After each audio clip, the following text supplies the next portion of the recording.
Friends, welcome back. तो friends, अभी का वीडियो है पाकिस्तान मीडिया क्राइम। भारत ने यूएन सिक्योरिटी काउंसिल का प्रेसिडेंट बन के हमारी नींद उड़ा दी। अभी उड़ा दी नहीं, अभी तो पूरी उड़ेगी। तो चलो देखते हैं। वो कह रहे हैं कि भाई हमारी नींद उड़ा दी, तो देखते हैं क्या बोल रहे हैं। तो वीडियो शुरू करते हैं। पर वीडियो शुरू करने से पहले अगर आप चैनल पर नए हो और आपने अभी तक सब्सक्राइब नहीं किया तो जल्दी से पहले सब्सक्राइब के बटन और बेल आइकन को क्लिक कर लो, ताकि आपको हमारे सारे न्यू वीडियोस के नोटिफिकेशन मिल जाए जैसे हम अपलोड करें। अगर आपको वीडियो पसंद आए प्लीज लाइक एंड शेयर, और ट्विटर में हमें फॉलो करें। जब भी हमारे नए वीडियोस आते हैं वहां पे नोटिफिकेशन आ जाएगा। चलिए शुरू करते हैं। पाकिस्तान ने तो ये खदशा जाहिर किया है कि भारत अक़वाम मुत्तहिदा के सालवी मनसब को पाकिस्तान के खिलाफ इस्तेमाल कर सकता है। भारत को अक़वाम मुत्तहिदा के सलामती काउंसिल की सदारत मिलना ये पाकिस्तान के लिए किस कदर टेंशन की बात है आप समझते। वो भारत जिसने पाकिस्तान को ग्रे लिस्ट में रखने के लिए FATF को इस्तेमाल किया, तो ऐसी सारी सिचुएशन में भारत को सलामती काउंसिल की सदारत मिलना कितनी बड़ी टेंशन हो सकती है पाकिस्तान के लिए। FATF पर असर रसूख देखकर आपको नहीं लगता कि हमें बहुत ज्यादा चौकस होना चाहिए और ये समझ जाना चाहिए कि भारत की लॉबी बहुत स्ट्रांग है। भारत की देखें जी, लॉबिंग भी स्ट्रांग है, और भारत की पॉलिसी जो हिंदुस्तान की पॉलिसी पाकिस्तान की तरफ है वो बड़ी वाज़ेह, उसमें क्लैरिटी है। मेरा नहीं ख्याल कि इंडियंस जो हैं वो खुद माफ़ी देंगे। ऑब्वियसली जब आपके पास डिप्लोमेटिक प्लेटफॉर्म आता है, जब आपके पास इस तरह की प्रेसिडेंसी आती है। हेलो फ्रेंड्स, जय हिंद। हिंदुस्तान स्पेशल में स्वागत। विश्व की सबसे बड़ी शक्तिशाली संस्था संयुक्त राष्ट्र सुरक्षा परिषद में बतौर अध्यक्ष भारत की ताजपोशी से पाकिस्तान तिल मिला उठा है। पाकिस्तान को अब ये डर सता रहा है कि भारत UN सिक्योरिटी काउंसिल में प्रेसिडेंट के रूप में बैठकर हमारी वाट लगाने वाला है। इसीलिए पाकिस्तानी मीडिया भारत के अध्यक्ष बनने पर घबराहट का शिकार हुआ पड़ा है। संयुक्त राष्ट्र में भारत के राजदूत TS त्रिमूर्ति ने यह पदभार संभाला। उन्होंने कहा कि भारत संयुक्त राष्ट्र सुरक्षा परिषद का अध्यक्ष बनने पर बेहद खुश है और वो अपना काम जिम्मेदारी से निभाएगा। वहीं दूसरी ओर पाकिस्तान में इस खबर के आते ही मातम छाया हुआ है। आज की वीडियो में भारत के यूनाइटेड नेशन सिक्योरिटी काउंसिल का प्रेसिडेंट बनने पर पाकिस्तानी मीडिया ने और क्या कहा। So guys, let's start this very interesting video. Thank you so much. Pakistan की मुखालिफत का कोई मौका भारत हाथ से नहीं जाने देता। ये सदारत एक ऐसे वक्त में मिल रही है, भारत पाकिस्तान को दहशतगर्दी के साथ जोड़ने की अनथक कोशिशें कर रहा है। सलामती काउंसिल की सदारत भारत को ऐसे वक्त में मिल रही है जब भारत खुद एतराफ़ कर चुका है कि FATF जैसे बैनुल-अक़वामी इदारे में लॉबिंग करके यानी गुमराही फैलाकर पाकिस्तान का नाम ग्रे लिस्ट से नहीं निकलने दिया गया। ये सदारत ऐसे वक्त में मिल रही है जब अफगानिस्तान में आग भड़काने के लिए अफगान फोर्सेस को असलहा और बारूद से भरे तैयारे भारत भेज रहा है। सदारत भारत को एक ऐसे वक्त में मिल रही है जब क्रिकेट की कश्मीर प्रीमियर लीग के लिए बैनुल-अक़वामी खिलाड़ियों पर दबाव डालकर इन्हें खेलने से मना किया जा रहा है। इन सारे अवामिल को सामने रखकर पाकिस्तान ने तो ये खदशा जाहिर किया है कि भारत अक़वाम मुत्तहिदा के सालवी मनसब को पाकिस्तान के खिलाफ इस्तेमाल कर सकता है। पाकिस्तान के सफीर मुनीर अकरम यहाँ तक कह चुके हैं कि भारत यकीनी तौर पर सलामती काउंसिल की सदारत को दहशतगर्दी समेत मुख्तलिफ मामलात पर अपने बयानिए के फ़रोग के लिए इस्तेमाल करेगा और पाकिस्तान के जो मामलात हैं उन पर नज़र रखकर पाकिस्तान के खिलाफ साजिश करेगा। मुशाहिद साहब, भारत को अक़वाम मुत्तहिदा की सलामती काउंसिल की सदारत मिलना ये पाकिस्तान के लिए किस कदर टेंशन की बात है आप समझते। वो भारत जिसने पाकिस्तान को ग्रे लिस्ट में रखने के लिए FATF को इस्तेमाल किया, जिसका बरबला एतराफ़ भी किया भारतीय वज़ीर खारजा ने, तो ऐसी सारी सिचुएशन में भारत को सलामती काउंसिल की सदारत मिलना कितनी बड़ी टेंशन हो सकती है पाकिस्तान के लिए। बहुत एक बड़ी टेंशन। अस्सलाम वालेकुम शाजिया साहिबा और आपके व्यूअर्स को मेरी तरफ से बड़ा अस्सलाम वालेकुम। ये आपने बिल्कुल सही फरमाया कि भारत से हिंदुस्तान में कोई खैर की तवक्को नहीं है, बल्कि जहां मुमकिन हो, चाहे वो फील्ड हो क्रिकेट की, चाहे वो फील्ड हो FATF की, चाहे वो फील्ड हो EU के डिसइंफॉर्मेशन लैब की, या पाकिस्तान के खिलाफ प्रोपेगेंडा के लिए, या पाकिस्तान को अदम इस्तेहकाम करने के लिए, तो हिंदुस्तान की पूरी कोशिश होगी कि जिस तरीके से पाकिस्तान पर कोई मनफी असर करे।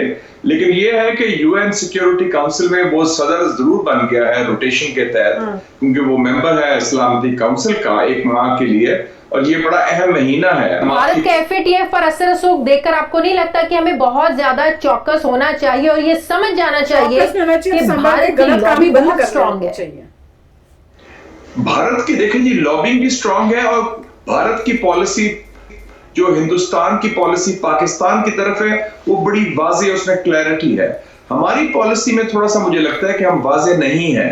हाल ही में हमें बताया गया कि जी हिंदुस्तान से अंदिया आया है कि वो कश्मीर पर बात करेंगे, वो हर चीज पर बात करने को तैयार हैं, और यहाँ लोग बड़े खुश हो रहे थे, बड़े इत्मीनान इजहार कर रहे थे। लेकिन अक़वाम मुत्तहिदा में जो करारदादें पड़ी हैं कश्मीर के हवाले से दिहाइयों से, और जो मुंह चढ़ा रही हैं, क्योंकि भारत उन करारदादों के मुताबिक कोई बात करने को तैयार नहीं है, वो तो मानने को भी तैयार नहीं है।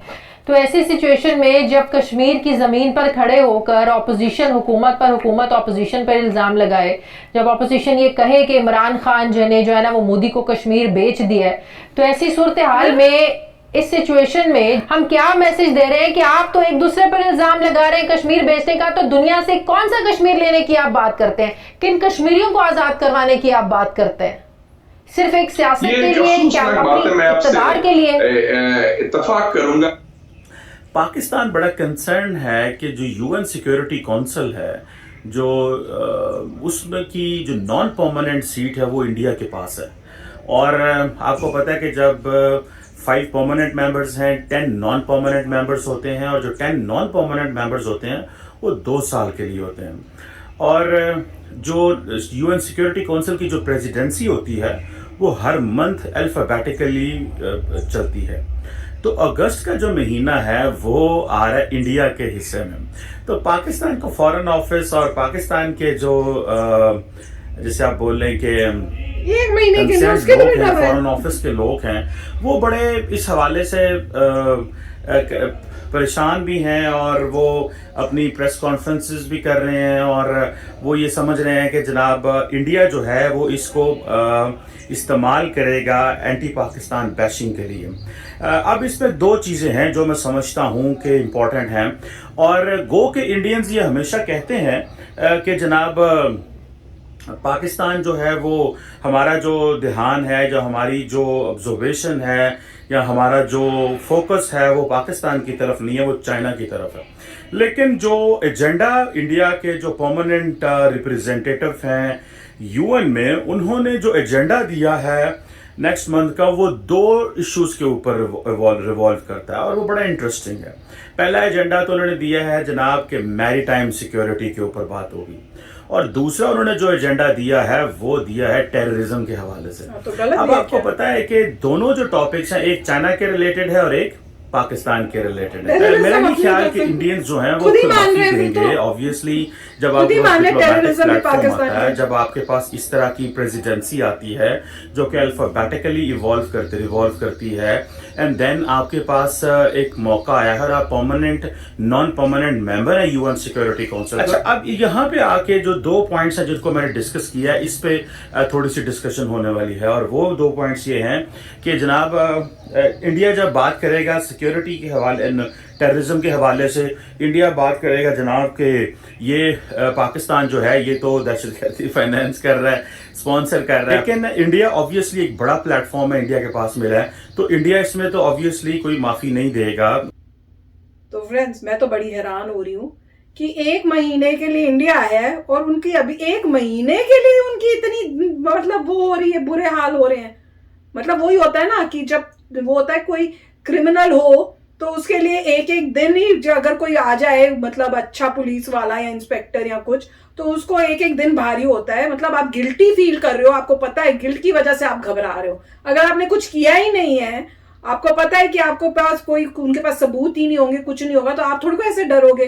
तो डर का मतलब और इस टाइप से डिस्कशन करने का मतलब ये है कि आपके अंदर ही आप मतलब कुछ जैसे कहते हैं ना, दाल में कुछ काला है और अब आप घबरा रहे हो।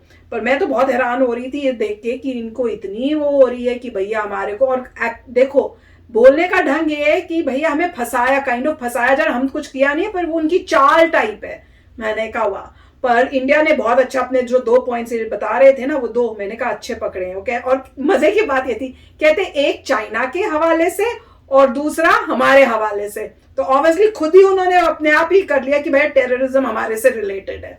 पर मैं वो देख रही थी, उनका घर देखा था पाक, कितना बड़ा था, खुला, इतना बड़ा। यही मैं देख रहा था कि मिसेस चीमा का घर जो है या घर के अंदर है तो उनका पार्क काफी मजेदार है, काफी बड़ा है, वेरी नाइस। वैसे मैं तो देख के हैरान हो गई थी कि इतना बड़ा पार्क, और उसमें जी मॉर्निंग वॉक हो रही है और साथ में बातें कर रहे हैं, तो वो कमाल का था। पर मैं कहूंगी घबराना जरूरी है भाई इस वीडियो में को देख के, कि उनको घबराना चाहिए।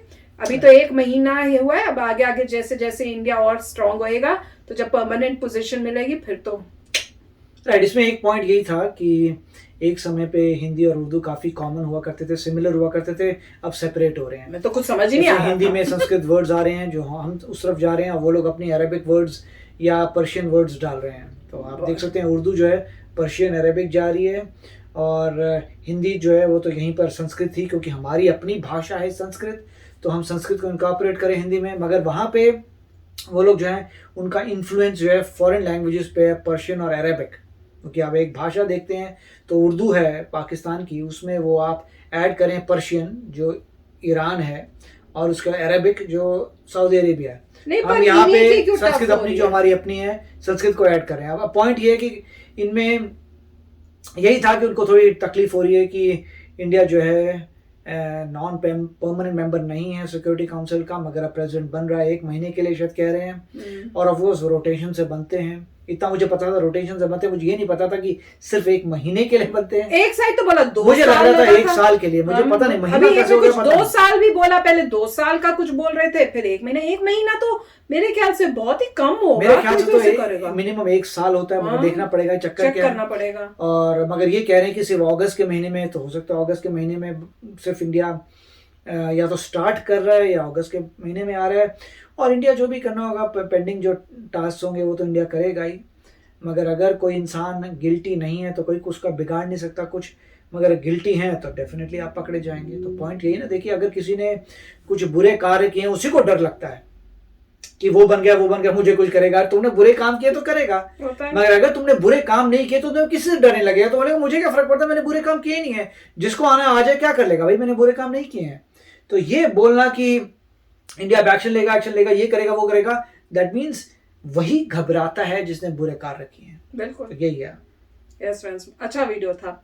और मैं इसमें वो भी सुन के हैरान हुई थी जिसमें वो कह रहे थे कि अफगानिस्तान में इंडिया ने वहां पे अफगानिस्तान में भेजे हैं गन वन और इस टाइप से। तो मैंने कहा वो तो अच्छा कर रहे हैं ना, ताकि टेररिज्म नहीं हो वहां पे, तालिबान जो है आगे आके पूरा खत्म ना कर दे, लोगों की जो फ्रीडम है वो तो खत्म कर देंगे। तो मतलब उससे पता ही चल रहा है कि वो किस साइड के सपोर्ट में, मीडिया से भी पता चल रहा है उनकी बात। हमारा इंडिया का तो सेम पॉइंट है कि हम चाहते हैं अफगानिस्तान में डेमोक्रेसी आनी चाहिए, आप वोटिंग करिए, जो जीतता है उसके हिसाब से अपनी कंट्री चलाइए। बिल्कुल, तालिबान आ रहा है जोर पे, वॉर के दम पे लोगों को अटैक करके ले रहा है, तो वो गलत है। मैंने तो ये भी सुना है कि उन्होंने अपना वही शुरू कर दिया है कि आप लड़कियों को मतलब पकड़ना, उनको मारना, तुम बुरके से बिना बुरके के नहीं जा सकते, अगर जाओगे तो आपको मार पिटेगी, जो उस टाइप से। तो पॉइंट यही है ना, अगर कोई डेमोक्रेटिकली करता है, जो इलेक्शन जीत के करता है, तो बात अलग है, क्योंकि वो लोगों की विल है, लोग इसी तरीके से रहना चाहते हैं। बिल्कुल, मगर वो कभी होगा नहीं, क्योंकि लोग ऐसे रहना चाहते नहीं हैं। तो इसीलिए क्योंकि वो डेमोक्रेसी नहीं है, इंडिया को डेफिनेटली किसी भी चीज को कि अगेंस्ट जाना चाहिए जो डेमोक्रेसी नहीं है। इंडिया को बोलना चाहिए देखो आप जबरदस्ती से आ रहे हो, और इंडिया ने यही स्टेटमेंट दी है कि हम तुम्हारे साथ नहीं है क्योंकि तुम डेमोक्रेटिक नहीं हो। बिल्कुल, बहुत तुम डेमोक्रेसी से नहीं आ रहे, अच्छा, तुम उसके ऊपर जो भी अपने जोर जबरदस्ती से आ रहे हो, तो हम तुम्हारे को सपोर्ट नहीं करते, और इससे अच्छा क्या बोल सकते हैं। तो इंडिया ने अच्छा जवाब दिया है। यस फ्रेंड्स, तो इंडिया आया है, इंडिया कुछ अच्छा करेगा, और इंडिया कभी ऐसे नहीं करता कि भैया रॉन्ग को जो राइट है उसको रॉन्ग बोल के करेगा। इंडिया जो रॉन्ग है उसी को रॉन्ग बोलता है, वो तो पक्का है। ऐसे नहीं करेगा कि कुछ चाल चल के अच्छा ये मेरा दुश्मन, मैं इसको झूठी मूठी फंसा दूं, ऐसा कभी इंडिया नहीं करता। जिसने गलत किया है उसके ही पीछे पड़ेंगे हम। तो चलो फ्रेंड्स, चलते हैं, मिलेंगे नेक्स्ट वीडियो में बहुत ही जल्द। Till then take care and bye bye. तो अगर आप मेरे इस चैनल पे नए हो तो जल्दी से सब्सक्राइब के बटन को हिट करो और बेल आइकन को क्लिक करो ताकि आपको मेरा जब नया वीडियो मैं लगाऊं आपको उसके बारे में जल्दी से पता चल जाए।